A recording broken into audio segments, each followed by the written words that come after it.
I want to give my thoughts on this whole situation with MrBeast. And the reason why this is going to be a little bit different than the other videos that are dogpiling on MrBeast is, one, I'm going to kind of give an unbiased opinion, objective opinion from my perspective. And also, I'm a YouTuber and grew my channel to over 1 million subscribers, and myself have faced controversy on a decently big scale for my level. Now, MrBeast's level is, out of this world, and the controversy he's dealing with is way bigger. From my side, right, we had a controversy of a couple of disgruntled students who were unhappy unhappy with the product that we provided for them, and they wanted their money back.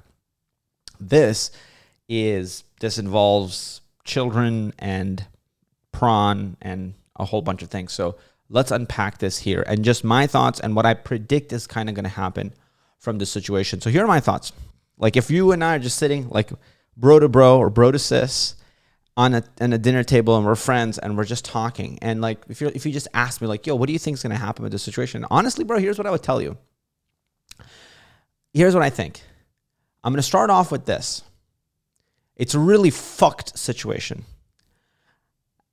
Chris, Ava Tyson, whatever, that I'm not on board with. I think that, I have a lot of thoughts on the whole LGBTQ stuff, but like transgenderism, I'm just not behind. I don't want to call a man a woman a man. And I think it's pretty simple. It's like, if he was a woman, he could probably give birth to a child. Or have a lot of those womanly body functions. So that's just kind of where I stand on that side. So that's my viewpoint of that. So I think with Chris doing his thing, I mean, even, hey, look, that's fine. You want to change your gender as long as you're not hurting anybody, that's fine. Go do that thing. That's not a problem. But then when you're DMing minors and you're saying that stuff, that's a massive problem. And, Kendrick Lamar's thing comes to my mind, and I'm like, not like us. That guy's not like us. So that dude, I don't know. Put him in prison, fine the fuck out of him, kick him out of the MrBeast channel. I think that's a really fucked up situation, and just get rid of that guy. That's a non-starter. Not for that at all. Then it brings me to the other point. So I think Chris' side, I'm kind of done, right? Then it brings me to the MrBeast side. Now, when I think about the MrBeast side, it's like, you're running potentially $1 billion expense company, if not worth more at this point. You have so many moving pieces. I think it's a very difficult situation to be in. Now, I think where I feel the problem lies is in basically speaking out. Like, you should go and actually speak out. Like, yo, you need to stop talking to children, my man. Like, we can't be together, right? Like, I had a friend, I'm not going to name his name. He was on my team, really good friend, really awesome person, not white, different race. And random times internally in the team, he would say the N-word with the hard R, and he would just be joking. He's not racist at all, but he would say it internally. And like, I would get very uncomfortable, and I would just be like, bro, like, I get you're just joking. And I get that you're not racist at all, but I just feel really fucking uncomfortable, bro. So like, just stop saying it, please. And whether it's in context or out of context, it's just a big ass liability and a problem. And I know you also don't mean it. Just stop saying that, bro. Like, please, like, just don't say it. Okay, like, don't say it. And yeah, so it's hard, but like, I had to speak up. Now, I don't know if MrBeast spoke with him in private or not, but like, if you have this person on your team and they're consistently doing that on Discord, I mean, you have to go and talk to them. Like, bro, what the fuck are you doing? Like, dude, you need to stop doing that. I'm going to kick your ass out. I'm going to put this all in public. Like, you're going to fuck up the whole team. You can't do this, bro. Like, shut the fuck up. Don't talk to minors. Or I would just get rid of that person, right? Like, if I'm like, okay, this is not a joke, this is actually for real, I would just get rid of that person. Like, not anywhere near me. Like, you cannot be here, bro. Like, what the fuck?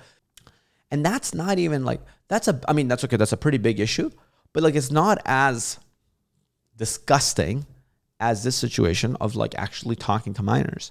And and when I say talking to minors, I'm saying it in air quotes, right? Like, he's not just talking to minors, he's like actually trying to groom them and all this crazy stuff. So ridiculous. So like, dude, why did you not Fire this guy, stop this stuff, and make it a big deal.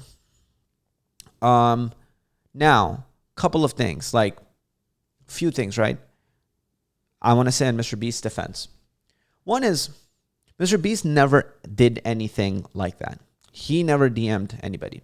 He himself did more good than bad. That's my personal opinion in the world. Okay, in terms of like how much he's helped people and gave away and the videos he's built and how much entertainment he's provided and how much value he's provided and curing blind people and building walls in Africa.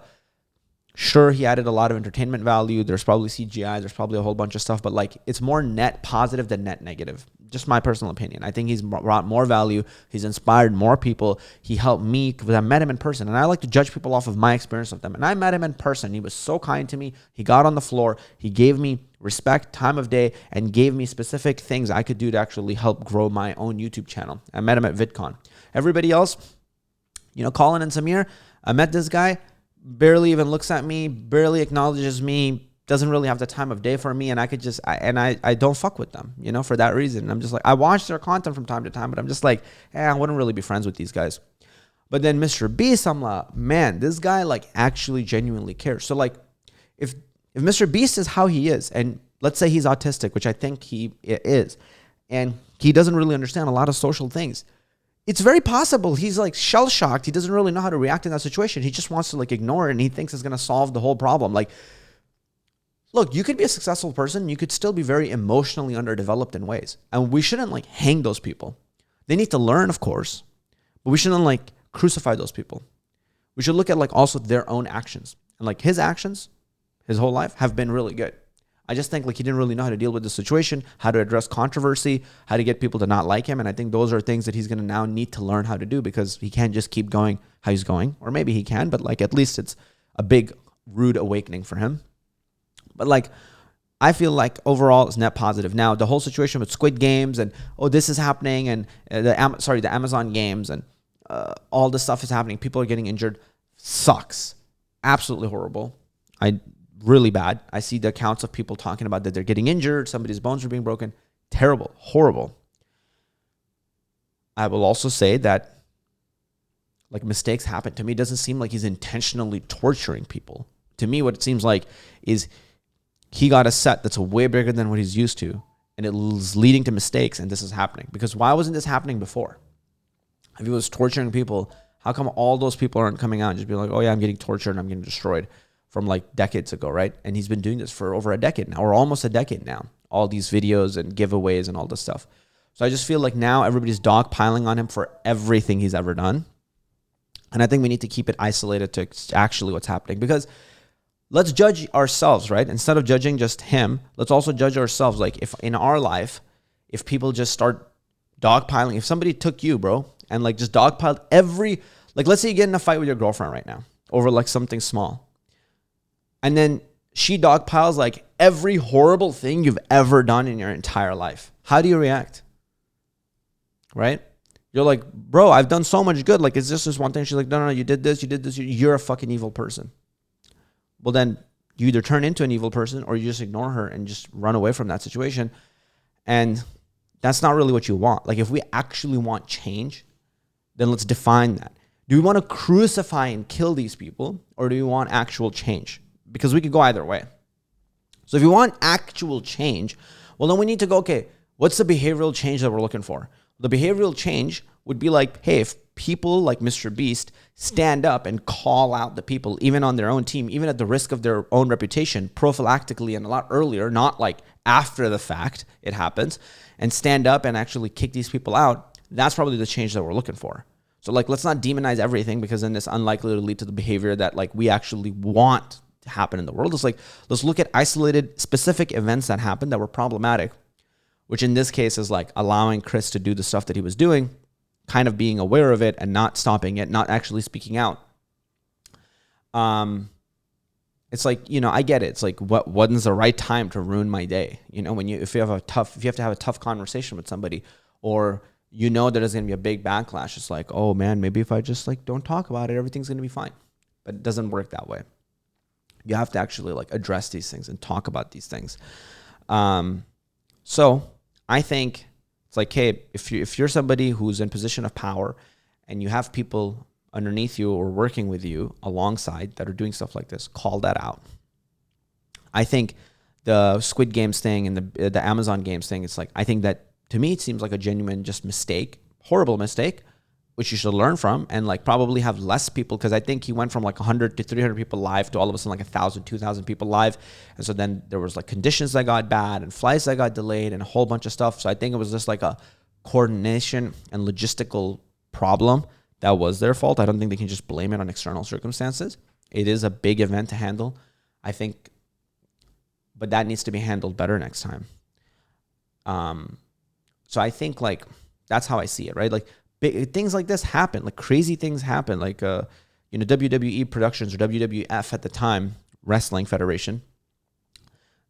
Bret Hart or Owen Hart, one of those guys, they were, I think, brothers or whatever, and one of them, I think, died, right? Because it jumps from so high, or something broke or something happened, and then they ended up dying. That guy died in WWE. And so crazy stuff like this happens. And it sucks and it's really horrible. But like that's kind of the nature of that thing. Like, look, if you're coming to play for a prize of $1 million, there's gonna be 1,000 or 2,000 people competing. Like, it's gonna be like crazy stuff happening. You're not getting that money for free. Now, obviously, they're not trying to torture you on purpose, but like it's a big thing that's happening, and like things could go wrong. And so, not blaming the victims, just saying that it's possible they could go wrong, and it ended up going wrong, and we do need to hold them accountable. But like, I think it doesn't mean to, I personally don't think we should cancel MrBeast. I don't think that at all. Like, that's my opinion.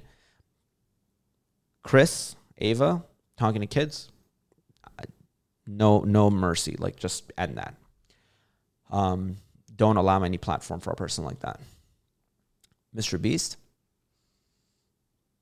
hold him accountable, but I don't think we should cancel him, boycott him, and do all this other stuff.